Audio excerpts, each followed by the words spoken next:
What's up, everybody? This is Herschel from High School Top 200, and this is the Top 200 podcast. Before we get into this, if you're new to my website, please go onto my website, click on some advertisements, help me out. Don't buy anything, just click on the advertisements, help me out with that kind of stuff, so Google can give me some money. Also, like, subscribe, share, comment, all that kind of stuff on my YouTube channel as well. Hit me up, let me know what you think, let me know where you think I'm right and where I'm wrong. We can have a little chat, all that kind of stuff. But hopefully just share it around with a bunch of people. Even those old games that I've been putting on as well, just chuck some of those onto your Facebook pages and all that kind of stuff, and just share them around, because hopefully the right people see it. For the players, that they able to get noticed, and hopefully it gives them opportunities, and they can go overseas and play pro rugby overseas or something like that if it's not happening here. And people don't like me saying that, of course, because New Zealanders want New Zealanders to stay here, but to me, I don't care. I care about the kids, and I care about them getting opportunities, because that window is so small. The window for opportunity to be a professional rugby player is small, and it's small and it's not deep. Your careers could be over just like that in your first training.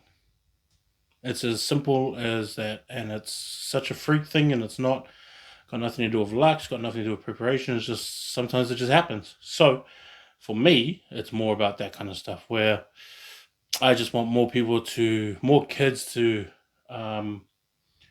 pretty much just get the opportunity to play professional, make some money, do something that they love, experience different things as well. Going overseas is a different experience, especially if you've never been before, especially if you've never been on a plane. Sometimes I imagine, like, some of these kids that have never been on a plane, especially these kids that go to Japan, their first flight is to Japan, not even to Australia, is to Japan. Must be a weird thing, especially when you jump off in another country, like, especially if you go to, if you stop off in Hong Kong, or if you stop off in the Philippines to get a connecting flight to go to, all that kind of stuff that happens on, what a scary moment that is. But it's also exciting at the same time. It is pretty cool. To get those stop-offs and just experience something different. So that's what this is all about. I love talking about first team rugby. It's always my first choice of things to watch. Like, even today, like when I was watching the games, I could have watched the NBA because the playoffs are on and things like that, and my Jazz won, and happy as hell. Squared up 1-1 with the Nuggets, but at the same time, I still could have watched the other games like Boston and that, but I wanted to watch first team rugby. That's always like my first thing to go to, and because I love that level of game, I love the athletes that come out of it, I love seeing the growing stars that come from it, and seeing them before that kind of stuff happens and develops and all that. And so that's just what my choice is, and I love it, and I know that there's a lot of people out there that love the same thing as well, because it's so connected, is what it is. For the most part, it's like connecting to something that's familiar to you. Obviously, for me, because my high school is shut down and is closed, I like to see the pride in the jersey and in the crest that they have, and the mates that come out to see them, all that kind of stuff. And there's a lot of proud kids. Like, I don't know if a lot of you guys know this, but there is a bunch of kids that will always argue with me about their mate being better than other kids around the country. They don't know. Like, they don't know that the other kids are really good as well, but that's how into it they are. They'll go, "Nah, Herschel, you're wrong, man. You're wrong. This guy, he's not as good as my mate." And obviously I know who they're talking about, but I like the confidence and intensity that these kids have for their classmates and their mates at school, or their cousins and things like that. It's always cool coming from that, because I was like, well, at least they're keen on their mate. At least they know that. Well, at least their mate, or I don't know if they know, but if you ever got someone to back you up, like, I'll give you the names of some of these guys that argue for you fellas, because they're pretty hard out. And that's kind of how it's always been with us. Like when I've done this, it's always been like that. There's always been kids that are always there going, Hirsch, nah, man, you got to see this guy. He's way better. I know you got this guy ranked before him, but this guy's all that kind of stuff. And that's cool to see. I like seeing that stuff. But we had the games today. If we just talk about that, we had those games today. Obviously, the Hamilton boys won. And Rongotai. Rongotai and Wellington played on Wednesday, and Rongotai won that one. And I think that I think, and this is just talking about Rongotai, right? I think Rongotai have it, and I think where most of it comes from is that loose trio that they have. I think that loose trio and the hooker. To me, that's kind of where it comes from, and where I think that team is driven by, because obviously people know John Samuelu at number 8, and he's kind of he's like the enforcer as well as the leader. Like he's not like a flash player, especially at number 8. He's not like a wide range skilled number 8, but he's a number 8 that is going to just bash it all the time and be relentless in that. And for their game plan, it works to have someone like that. But that's where I've talked about him before, where I think John at the next level, and I think that he should have done this year, but at the next level, I have a feeling that he's going to be a prop, and he's going to be an awesome prop. Whether he goes on to play under 19s or whatever for Wellington and that, but I think he's going to be an awesome prop. He is such a big guy. He is so solid physically, already built like a prop, but he's fast. He's agile, and he's got a lot of mobility to him, and that's what they're looking for at the next level. So to me, and this is the way that I kind of look at them, is that like I look at John and I go, well, bro, you should change now. You should just learn this now before you get there. I know that Rongotai have their own game plan, and that's fine, but this is just what I think. And I think that he's going to get to a club. He's going to get to club rugby next year, and then they're going to look at him and probably think he's a little bit behind, but at the same time, he's got everything there that he needs to be a really good prop in club rugby or in the under 19s. If we get a Jock Hobbs next year, which will be great, he'll be able to test themselves there. But so John Samuel is one, who's their number 8. Joyner is the other one. Ngawalofa is the other one.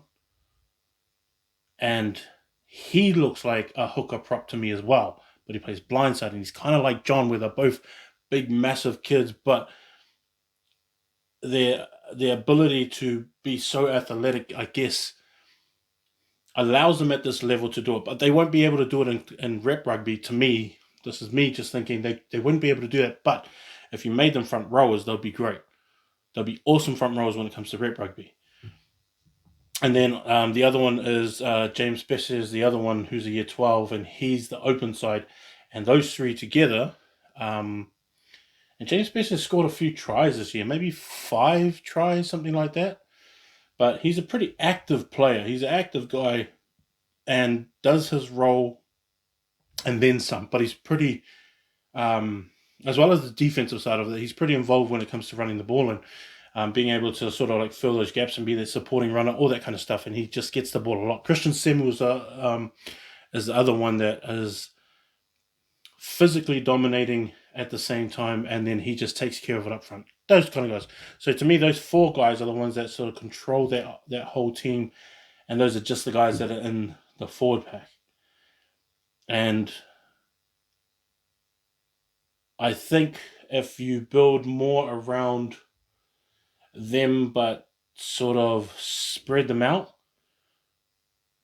you probably get a lot more front ball going on, and a lot more success in terms of scoring a lot of points, but then like scoring points from like 40 meters out, because I think that when those guys like John and Joyner and that get breaks,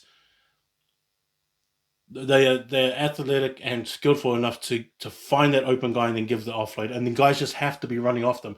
Guys have to think Joyner's going to break this tackle, and I just got to be there. And you just got to have those thoughts. Not I got to be there to clean out. I got to be there to take that ball. I'll let the next guy, take that other position and clean out.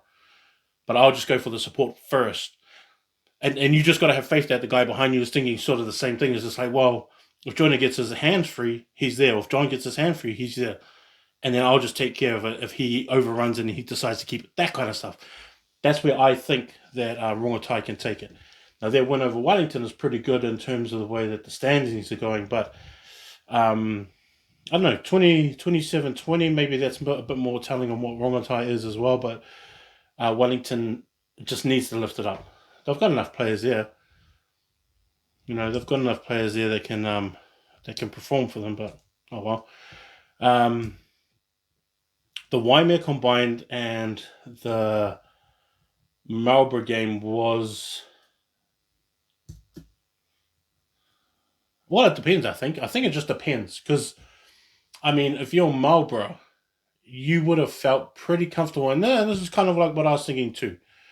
Is that you would think, or you would have thought that after that first half, which was like 21...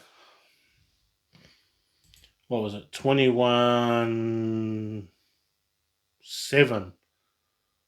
Something like that. And you would have thought, oh, okay, they've got it, and it's not going to be that much of a threat. They'll still keep it. But then for Waimea to come out and then just blow them out in the second half was kind of strange too. And Marlborough was picking them apart for the most part of the game. Like Monu Molly is exactly what he is. Like if you see him play, he's that fast and he's that physical, but at the same time, even on defense, he just picks out the right places to attack and just ends up getting the tackle straight. And he's like good like that. For some reason, he just sees it a lot different. And so he was leading that charge in that way. And then you got guys like Manasseh Taufa, who's like a really good player as well. Little undersized for a lock, but I just, like I said before about him when I talked about him before, I think at club rugby he's going to be a really good blindside. But then also Toby McLeod, who's year 12 kid, he's playing really good too. And Viliami Napa'a, I think is his name. He's the other one that I think has to sort of step up in a way that he makes his presence felt and makes his presence matter even when he doesn't have the ball. And I think he just has to be a worry to the defense. Even if he doesn't get it, like when he runs a dummy, he has to run the dummy like the defense has to be worried that if he gets the ball, that they have to sort of compress and then make him the target and then use him that way. But then even when he runs those dummies, like it's kind of like he just doesn't sell it. I think there's kind of an acting side of it where you just have to sell it like you're getting it. And I just don't think he sells it. Or he hasn't made that much of an impression yet for him to sell that dummy. Because I guess you have to make an impression. Like I think for most of those guys, especially in Waimea, because Waimea and Marlborough and Nelson, all those guys know each other anyway. It's not like a big deal. But I think with Monu, you know how good he is. And you can't let him have free range at what he wants to do. That's just dangerous. You can't do that kind of stuff. But Viliami has to be able to exert himself on that kind of stuff as well and be put in that same bracket as Monu when he does get the ball. Tiaraki's kind of another one, and even Max Morris is the other kind of guy as well that you just want them to have the ball and want to have some sort of that kind of effect. First half was great, and they did all that kind of stuff. Even that try that Waimea scored in the first half was soft. Like I personally think was kind of soft. And then Marlborough took over that first half, and then in the second half it just turned around, and it turned around so badly that um yeah, it just fell to bits. I don't know how to kind of explain it because Wyman was just doing everything right. They just did everything right, and it just fell to bits for Melbourne. And I give a lot of props out to um, out to Waimea and what they were able to do. And it's I guess it's like one of those things where um, I guess you just have to forget about it. Really, I think you just have to forget about it. Like those games, you're just like, well, we effed up, and let's just carry on to next week. And yeah, and you just carry on to next week. I think that's really what it is. And I've got um Waimea. Oh, who Waimea got next week? I can't remember who they got next week. But it's just like one of those ones that you just can't let it linger too long. You can't let it linger too long. Um, and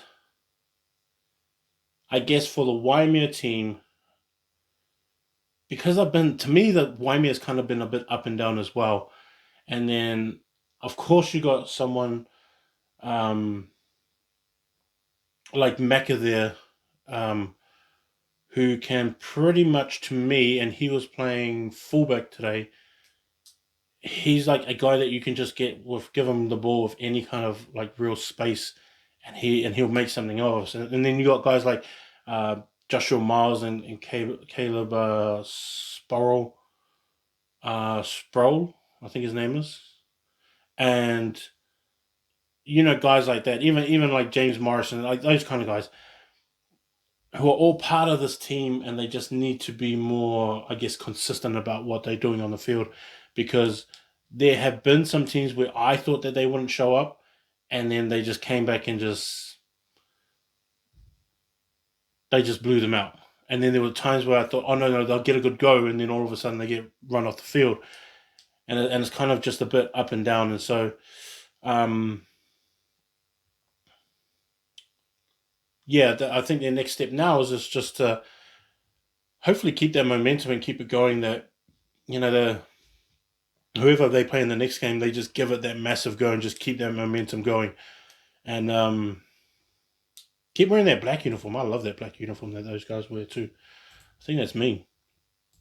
Um, so the other games, obviously Hamilton boys. I don't want to talk about the Hamilton boys one because like it's um I don't know. It's just one of those things, right? Because you don't want, because I'm not trying to trash Tauranga boys or anything like that. And even if you like look at what I was posting up, I just knew, and I had this feeling that this big score was coming, and I had a feeling that Tauranga was going to be lucky just to score one try, and I was hoping that they would have held. If they had held Hamilton boys to like 13 points, that would have been um, a lot better. Even if they came back in the second half and maybe kicked a penalty, I think they would have been okay. I think they would have been a lot more positive in that stuff. But um, Hamilton boys played how Hamilton boys play, where they sort of suffocate you on defense, and they don't really give you anything like really easy. And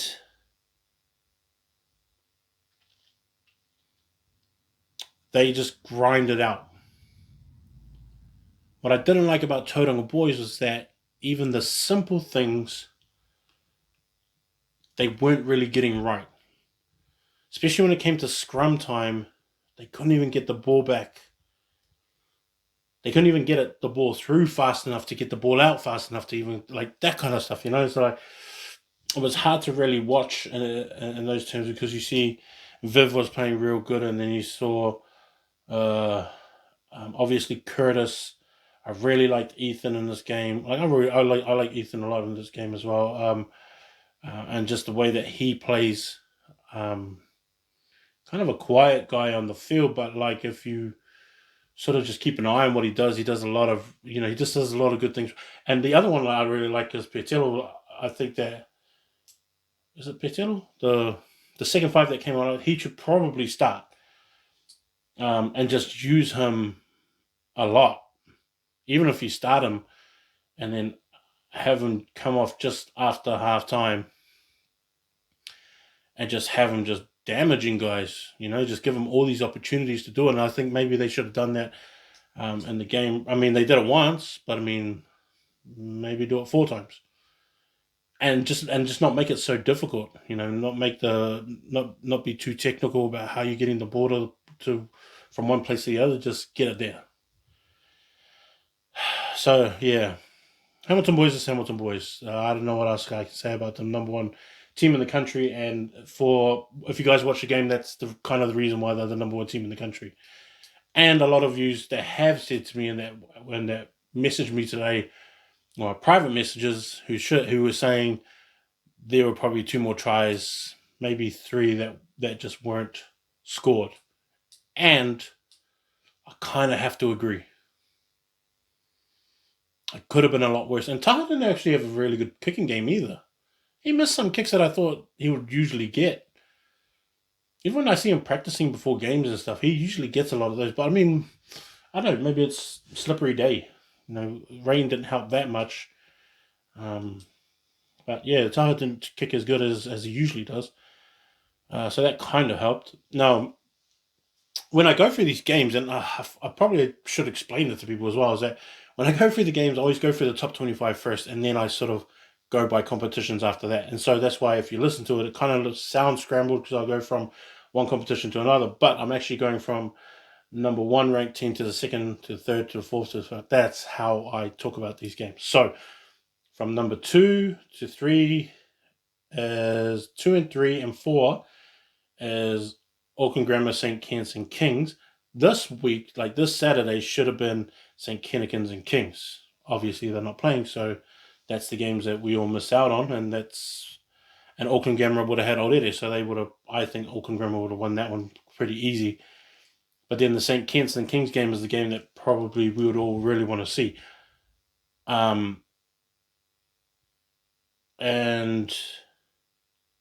I think the Mags the Mags De La Salle one is the other game that would probably be a really tricky one as well in terms of figuring out who should win that one. And that one, even that one is like pretty close to call. But Mags is ranked 17th, and so they're really on the edge of dropping out of the top 25 as well because they are good performing teams coming through. But the 5th ranked team in the country, Palmerston Boys, they're playing Gisborne Boys. Now, with this game, and sort of the way that I look at it, right, is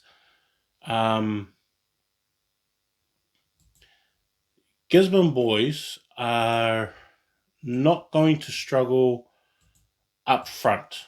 Like, I don't think that's where the worry is going to come from. To me, the worry is going to come from the backline. And it's going to come from the backline because of the youth and how young they actually are. And that's kind of where I see Palmy winning, is that they don't have an answer for Tavita. They don't have an answer for Luffle.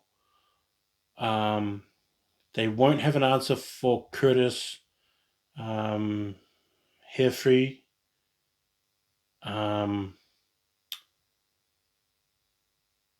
Logan is probably the other one as well. And after seeing them a few times, they have Geordie starting, and then Logan at 10.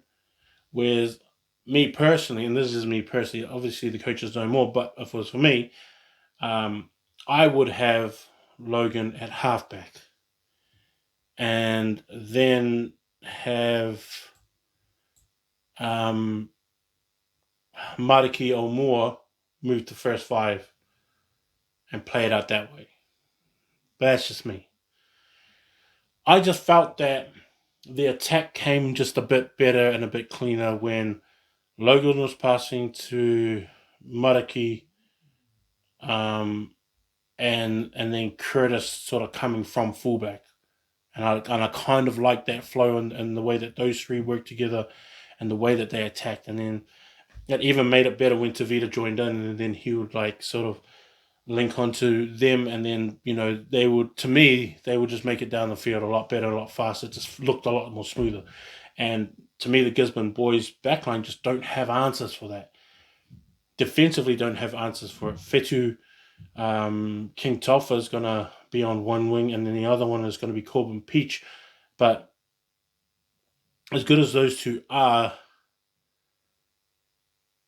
they won't be able to guard Tavita. To me, they can't guard Tavita.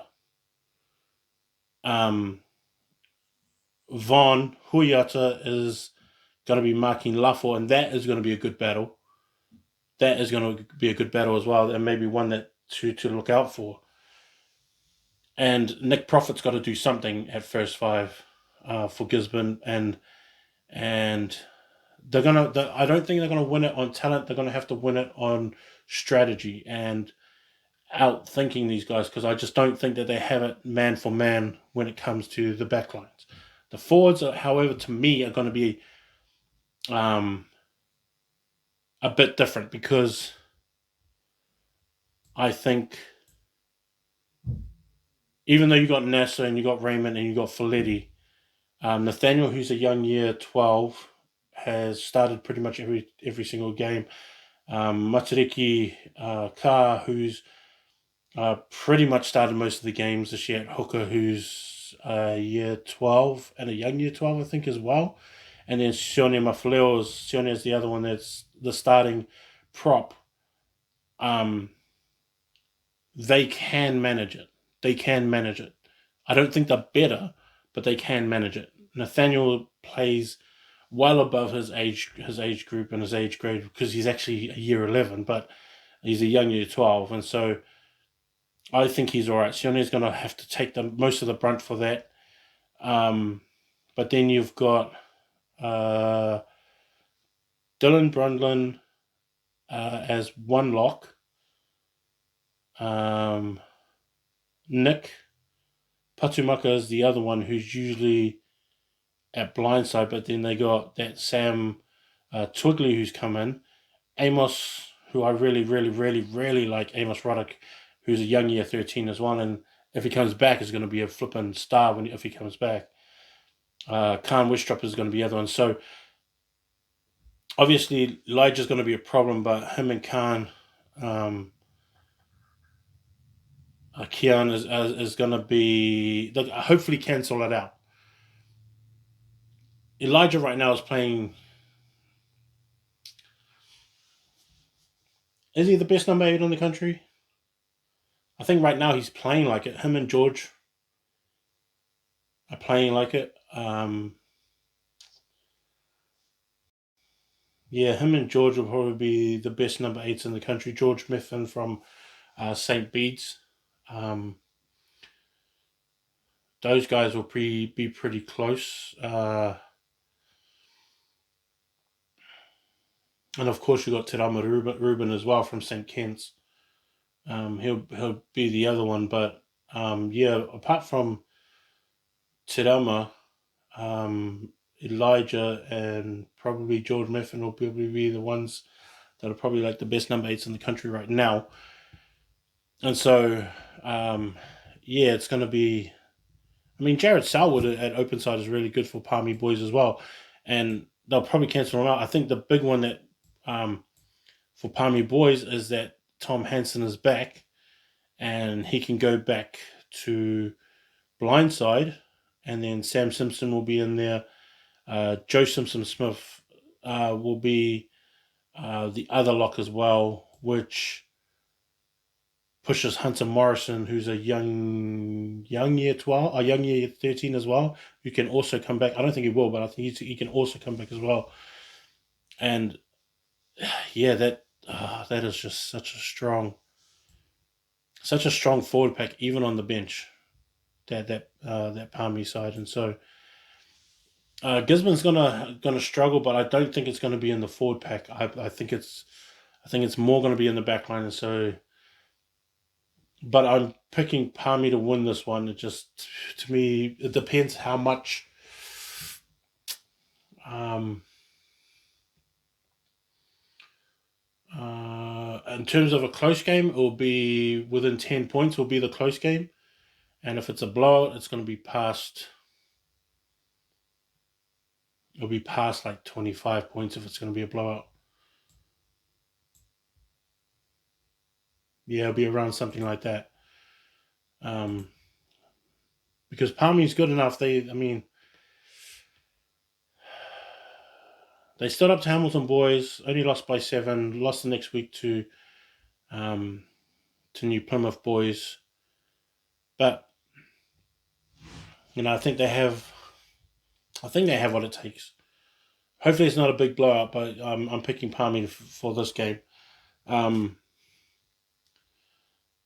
So skipping all those guys because St. Peter's is number 6, Sacred Heart is number 7, number 8 is St. Andrews against Rangiora.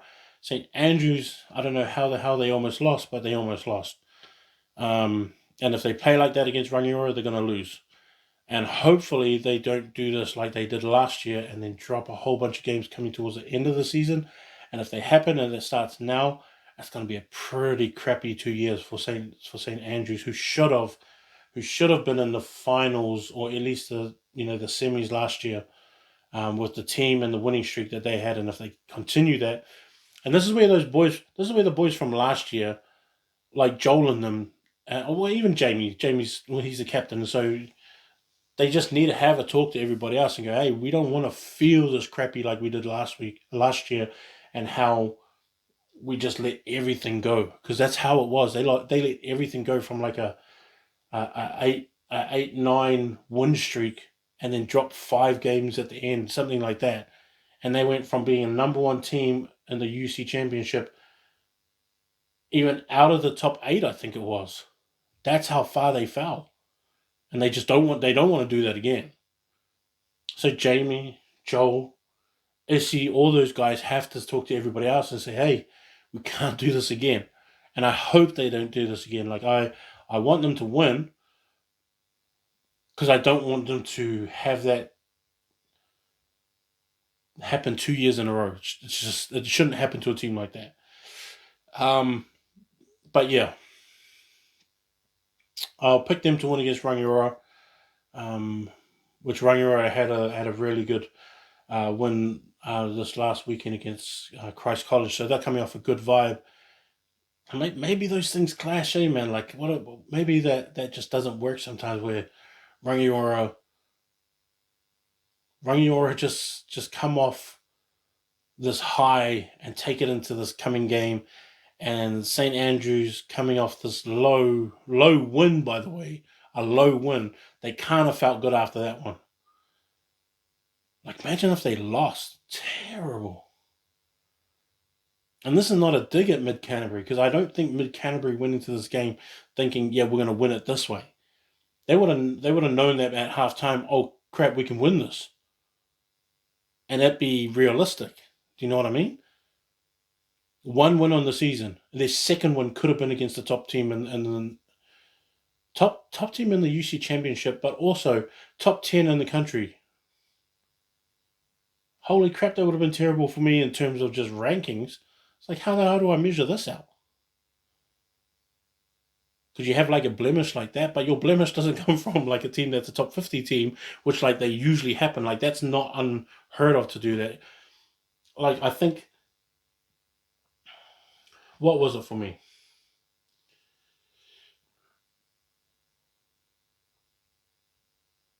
One of the worst losses I've ever looked at and had to sort of rank. It was a top 15 team, and they lost to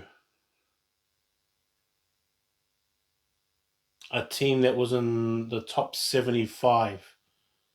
It was like that low.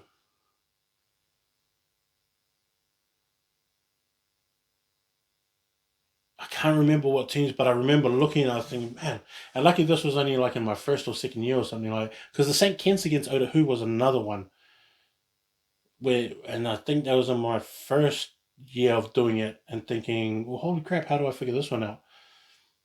But I'm like, yeah, lucky that didn't happen anyway.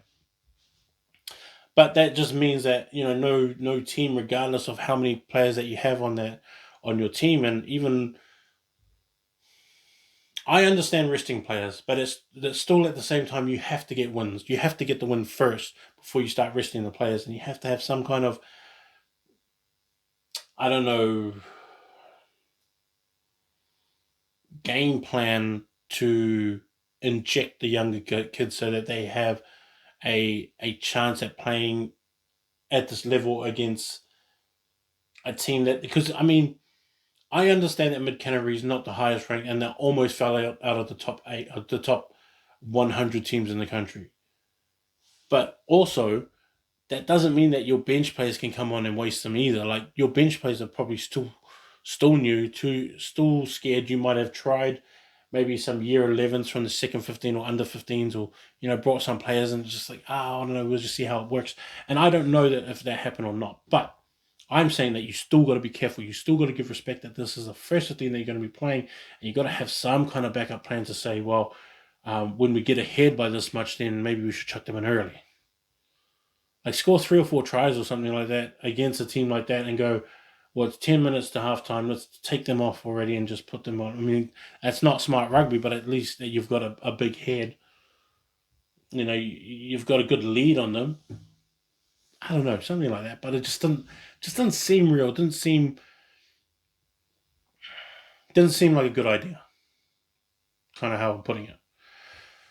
Um, the number 9 ranked team in the country, and that is King's College, King's High School from Dunedin, and they'll be playing Otago Boys. And this is Otago Boys' chance to get back at them. I don't think that they do, but with like Mahonri out, it gives them a shot to at least change it. It's big. Steve is in there, and Steve is massive as well, and he does have a really good running game. And I asked the question of someone beginning of this week where I was going, well, who's taking that bench? Because that's going to be the other effect as well. It's just like, well, with Mahonri out, you got Steve coming into the starting now. Who's that young kid that's there, or who's the kid that's going to be on the bench coming in for Steve? Or no, Ryan won't go out. But I think it would be for Steve anyway, because that's also important as well, that they be able to play that role unless Rohan goes out and he actually plays that role of the running guy instead of the guy that does all the hard work.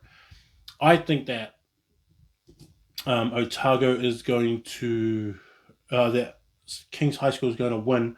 I just don't think it's going to be by that much. I don't think it'll be a big score. I think it's going to be really close, and I think Otago boys are really going to challenge them and really going to push them. 10 and under, 7 and under. It's going to be that close. Yeah, it's going to be that close within a try. New Plymouth boys is going to Hastings, and I'm picking New Plymouth to win that one as the 11th ranked team. Hastings is 13, and Hastings will fall again if they lose another game. How far, I don't know, but they're getting really, really, for me, and this is when I talk about rankings, for me, is that the losses are now overshadowing the talent that they have in the team. It gets to that point where I start thinking, well, yes, there's injuries. Yes, they have to shuffle. But at the same time, are their best players standing up and they're making the difference that they should be making? And that's kind of how I'm thinking about it. And with this loss, I mean, they're not getting blown out. And that's like the good thing. That's the positive thing, is that they're not getting blown out, but they're just losing games. And so that's kind of the thought process that I go into when I think about the ranking, especially when it comes to Hastings boys. I still have to take an account, even though they're massively talented and massively talented for the future, you still got to count this year and how they're doing as well. Napier boys is another one that if they win, which I think they will against Rotorua boys on tomorrow, um, that's when my decision on whether they jump New Plymouth boys or not. Maybe Carson gets pushed back out of the top 10 spot, and then New Plymouth boys or Napier goes in. But that always depends on what kind of scoring, what the scoring is like, and how it was done. And I'm glad I get to watch those games as well. Silverstream against Mana College, because Silverstream's ranked 14th in the country. They're gonna win. I think them in Town will both win. Silverstream's ranked 14th, Town is ranked 16th. They'll play wide at upper, but I think both teams will win. And pretty comfortable. Mana College, they have some talent. Like when I saw the game against Scots College, I wasn't like unimpressed. Even with the score, I didn't think about it in that way. Like because I knew that Scots College was going to win, but I didn't think about it in the way that I didn't just look at the scoreline. I looked at how Mana College played, and I can see why they're in the top grade now. I think there's a lack of confidence, and that's understandable because this is their first time in that league, in that top tier of teams. If you know you're going to lose big to bigger schools, but then you measure yourself against the other ones. Like when you play Rongotai, which they have and they should have won, and then they play Wellington College, which they stood up for that game as well, and then all the other games as well. Like you can still win games and still stay at that level, and just don't make it about just this year, because if you want to start staying at that level, Mana College has got to instill in their boys and instill in their culture of their rugby, which is maybe something they're trying to start up, that you can compete with those bigger schools and just pick out the games that you need to do it in. You know, and to me, I see the talent that's there, and I don't think they're that far off. If they keep it the way that it's going now, and they have younger boys that are at that stage, if it was me, I would. If it was me inside in that school, I would get the under 15s, 16s, and if you have a second 15, I don't know if you have a second 15, but I'll get all the teams, pretty much the 15s, 16s, and first 15 if you have 15s and 16s, and I would do one training with all of them together, and have all of them set in positions, and just training in positions and just set it like and just separate them like that, and then have all the younger boys and older boys all interact and then challenge each other at training, so that the younger boys pick up on how it's done, and they sort of get I guess learn the lesson before their time, and then they can get used to that kind of stuff, and just have one of those days allocated to that, and just have them all together, and make sure that it's not Mana College First 15, it's Mana College, the rugby school. It's Mana College training together, Mana College rugby playing together, training together, and all getting better together. That's kind of how I would do it anyway. Christchurch boys ranked 19th against St. Bede's, which was ranked 20th. Now, Christchurch boys won in the preseason game against them, so Christchurch boys is getting better. That's kind of what I like about this, is that they are getting better. St. Bede's, I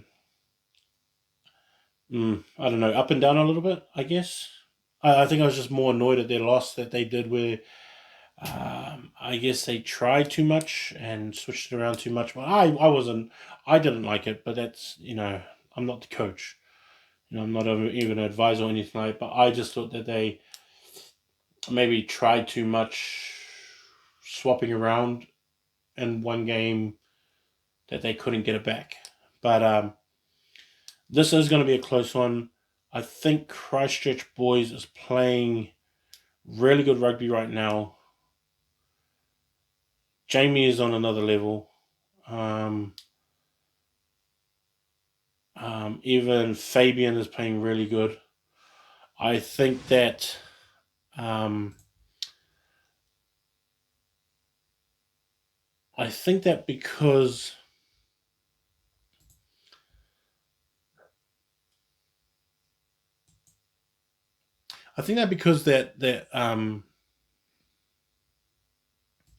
that midfield for Christchurch boys is, I'm not going to say better, but they are more organized, I guess. I guess you can call it organized. And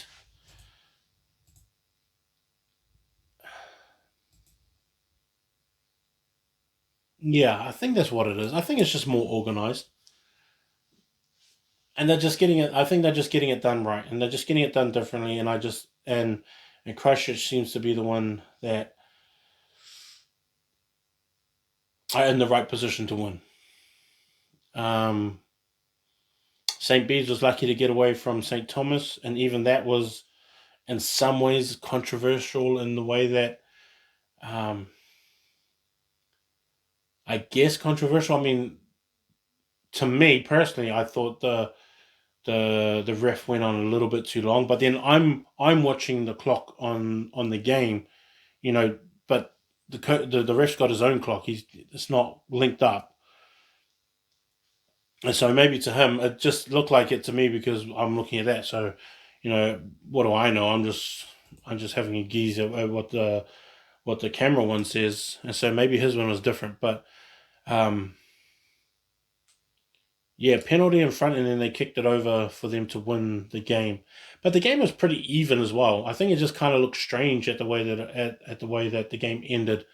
Is more of the problem is that how strange it looked when it happened, or how it happened. So they're lucky to get out of that one out of St. Thomas, and St. Thomas is a good team as well. So they've really got to do something tomorrow against Christchurch boys, and it's not going to be easy. But I think I'm going for Christchurch boys within a 5-point win. Christ is the other one. I think Christ are actually going to lose um, against Nelson College, and are pretty lucky that they stayed in the top 25, and they were lucky that there were some other losses where they stayed in, or else I would have taken them out of the top 25. Um, but I have a feeling they're going to lose to Nelson tomorrow as well. Scots College, who are back in at ranked number 22, versus Tawa. They'll win against that. They'll win that pretty easy. And like, I'm really into Scots. I mean, I've seen a few games now. Um, Hans Leota is one that I really like. The hooker, who's a young year 13. He's playing really good. I really like the way that he is right now. Just not just the way that he runs the ball. I think it's more about him taking his opportunities and not wasting it. And makes pretty good decisions on the run, and he doesn't panic about what's happening. And he's pretty happy to not go for the pass and just get tackled, and then set that next ruck. Like, that's those are the kind of things I like as well, because I think some boys think that they have to make the pass, and they think that it's always the best option is just to keep this going, but sometimes it's better just to die with it, and then just set the next ruck, or make sure it's as quick as possible and just get the ball out, and so that you can still catch the defense falling back on their back feet, that kind of stuff. And to me, he makes pretty good decisions in that way. Obviously, Maya Timmer Schmidt is the other one that I really like at lock. Him and Dom are playing really good as well.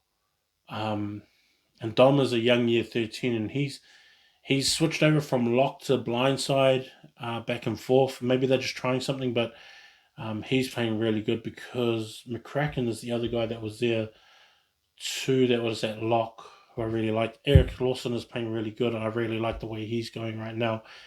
And when they have Orion at second five, um,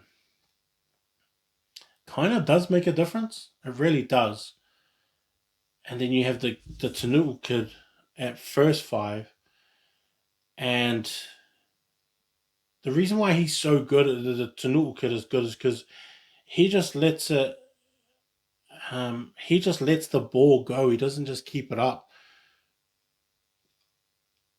And I think sometimes he lets it go a bit too much, where he doesn't see that opportunity to take that burst and just to take that hold. But he does it so easily sometimes that I think one thing that he's not even watching is that defenders that just automatically know, oh, yeah, he's just going to give it.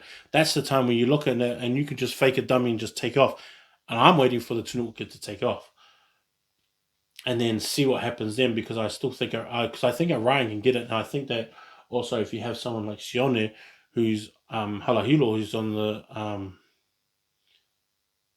who might be on the inside, guys like that, or Dom, because Dom is actually playing really good, getting a lot of ball out in open field. Maya's the same, and so um, yeah, I think that Tanuki kid can do something with that, and maybe a bit more. I don't know what the game plan is, but maybe he's just following the game plan. I think he can get creative. Maybe not too creative. If you got someone like Orion, and that's probably why he doesn't do it, because Orion's so good that it's just like, well, Orion can take care of it. But at some point, he's going to have to do something, some stuff as well, and hopefully he picks out those moments and those right moments. But flipping Letty's Campbell, the year 11. And when I made my year 11 team, I hadn't seen the games yet, and then I got sent some games, and I was able to see him, and um, he is pretty up there with Francis too. He's not better than Francis, he's not, but he's up there. He is up there, and I mean, I have him ranked uh, second to Francis, and I think I might leave it like that. Um, I don't know. I might drop. I might push Aki up a little bit more. Maybe Max up a bit more as well. Jacob has been playing really good. Cullen's been playing really good. Um, Gus is the other one. King's House is another one who's all been playing really good. Conrad's been playing good. Vernon Basin, who's at fielding, has moved to uh, prop for this week, and that's just, I guess that's just a trial just to see what he can do. But he is a big kid. Um, but yeah, that's I don't know, that'll be interesting. But yeah, Les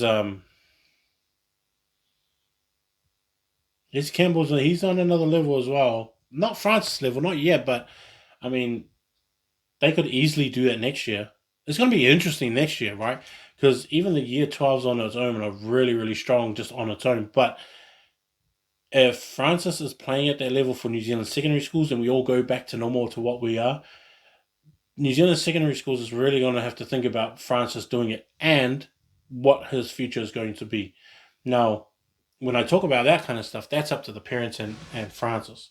Whether he wants to stay with league, stay with league. I personally don't care. Even though I'm a rugby guy doing a rugby thing, if he thinks, no, I'm just going to stay with league, stay with league. If that's where your heart's at and that's where you feel more comfortable, fine. But there's going to be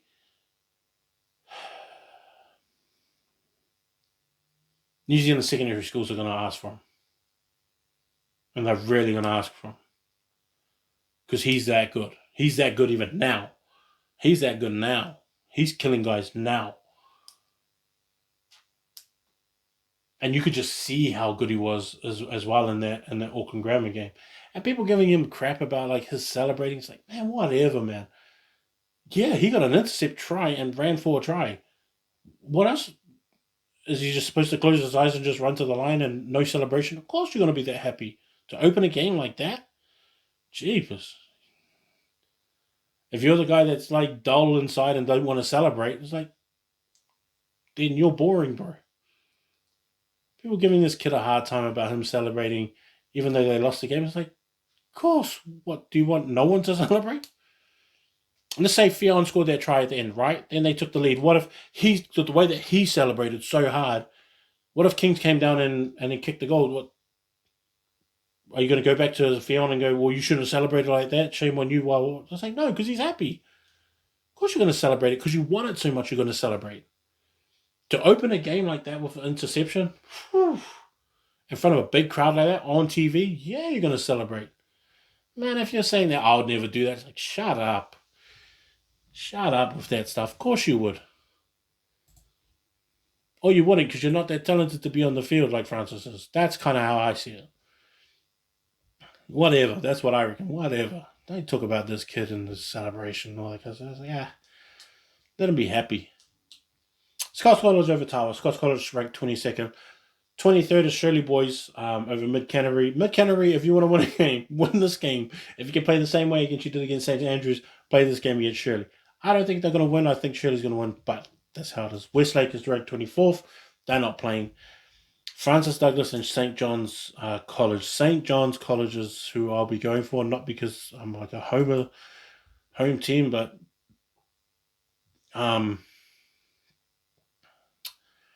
Francis Douglas just not playing well.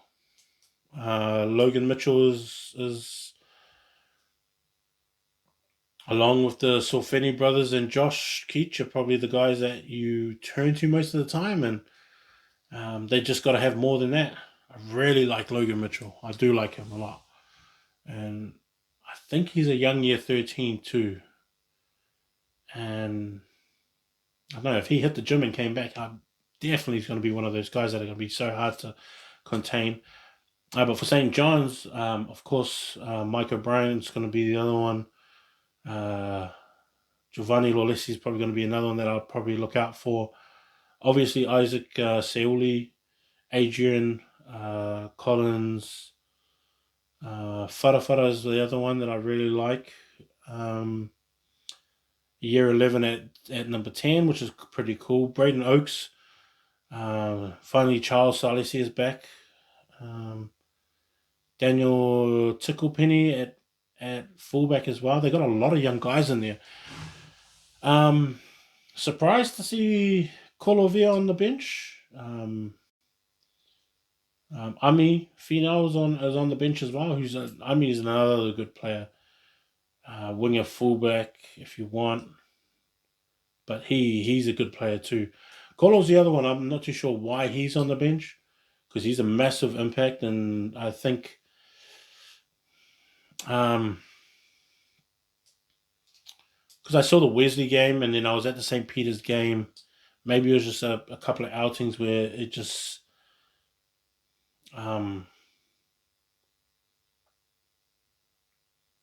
maybe he just didn't stand up. I don't know. I'm just guessing here, but he wouldn't be one of those guys that I would have on the bench for no reason. There's got to be something in it. But I mean, like, and this is where the CNI does get hard, and like people don't think this is a good competition, but it's a pretty hard competition to play in. I mean, especially for like Kolo as well, is that he obviously had to play Wesley, and that was the week before, and so for him being in the midfield, it's not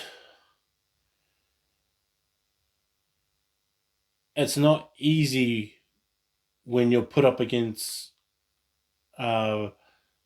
someone like Vili Cooley, who's the second five, because Kolo would have been second five as well. So it's not easy that you have to play Vili Cooley in 1 week, and then the next week you have to play Quinlan Tupou. Just having two guys like that, one after the other, yeah, it's not easy. Of course you're going to struggle. But at the same time, you just have to stand up. Like, I guess you just have to take it as, as your chance to shine. I think that's what it is. It's like your chance to see where you are. Because Colo would have seen them ranked, and he would have seen, and this is what most players do. This is what most players do, right? Is that most players will go, and this is them telling me, that they will find a team that they know that they're going to play, and then they'll go, oh, okay, I know that this guy is ranked. And then they'll go and they go, okay, he's ranked. He's ranked this. And I may be ranked this, or I'm not ranked. And they go, I need to beat this guy out and show him that I'm better than him. That kind of stuff, which is exactly what you're supposed to do. Or they'll go and look and they go, oh, he's a year 12 and he's not ranked in the top 200, but I know he's ranked in the top year 12, which is also almost equivalent to what the top 200 is anyway, because there's not that big of a gap between some year 12s and some year 13s that are ranked. It's so small in what it is. I think I could even make an argument for having even more year 12s in the top 20 and the top 200 rankings. And so when you look at it, stuff like that, and especially from a player's point of view, he should have looked at it and goes, well, I'm just going to prove myself against him. Even if I don't win the battle, at least I know that I made it a really hard game for him. Then the next week, I'll prove it against Quinlan. Now, against Quinlan scored 2 tries against them. And they chirped back and forth pretty much the whole game almost. But when you get scored on twice, even if it wasn't personally on him, if he scored twice, or your opposition scored twice, then it's almost like they scored on you, even when it kind of wasn't. Do you know what I mean? So it's like that kind of thing. But he had the perfect opportunity as well. And maybe he just doesn't look at it like that, but he had the perfect opportunity to say, well, if Herschel thinks that these two are better than me, and I'm just going to prove that, no, I'm actually on the same level as him. It's kind of what I was looking at. I saw the tape from the Wesley game, and then obviously I went to the St. Peter's one, and he's not far off, but he just didn't win that one to me. He didn't win it.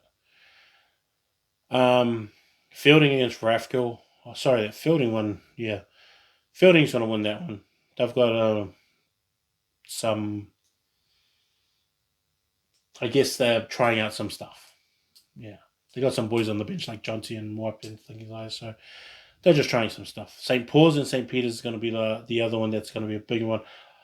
I don't know who's going to win, and I'm not too sure what St. Paul's is going to show up. St. Paul's should win with the players that they have. I feel like they're the stronger team, but St. Paul's haven't been so consistent and calculated in the way that I think that they should be. If that team shows up, they could blow out St. Peter's by quite a bit, especially in that forward pack.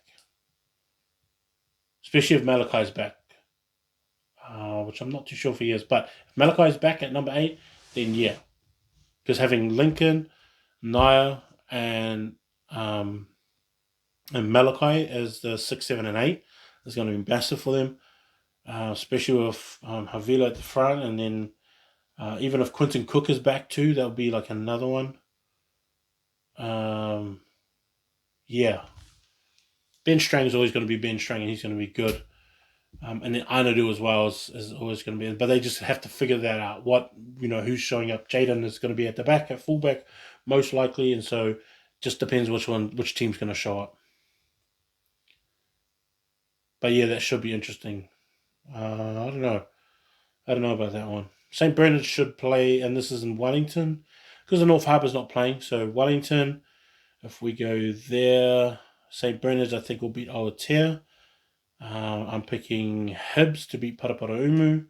I will pick I'll pick Porirua to beat Wainuiamata. Upper High School is going to beat Kapiti. Onslow will beat Hibs second 15. Bishop Viard will beat Scots College second 15. Nainai College will lose. I'll pick Hutt Valley High School over Nainai College. Taita College is... Rongotai College second 15 will beat Taita College, I think. I'll pick Timaru to beat Lincoln Combined, and I'll pick St. Thomas to beat Aoraki Combined, and this is in the UC Championship. Down in Otago comp, I'll go with St. That's a hard one, actually. I'll put my faith in St. Kevin's again. I'll pick St. Kevin's College to beat Otago Boys second 15. I'm picking Southland to beat Dunstan. I am picking John McGlashan College to beat Otago combined, hopefully by 50, something like that, 40, 50 points. Mount Aspiring versus Wakatipu High School. I'll go with Mount Aspiring on that one. And then I'll go with South Otago High School versus over Waitaki Boys. Yeah. I'll make those my picks. I don't know about the rest of the country and who's playing and who's not. Because I'm not sure about the Taranaki lot. I'm not sure even about the Hamilton Waikato lot as well, and even the Bay of Plenty. Still really haven't seen anything, or they haven't put anything out that I've been able to see. And so yeah, I'm not too sure about that. But those are my predictions for that. And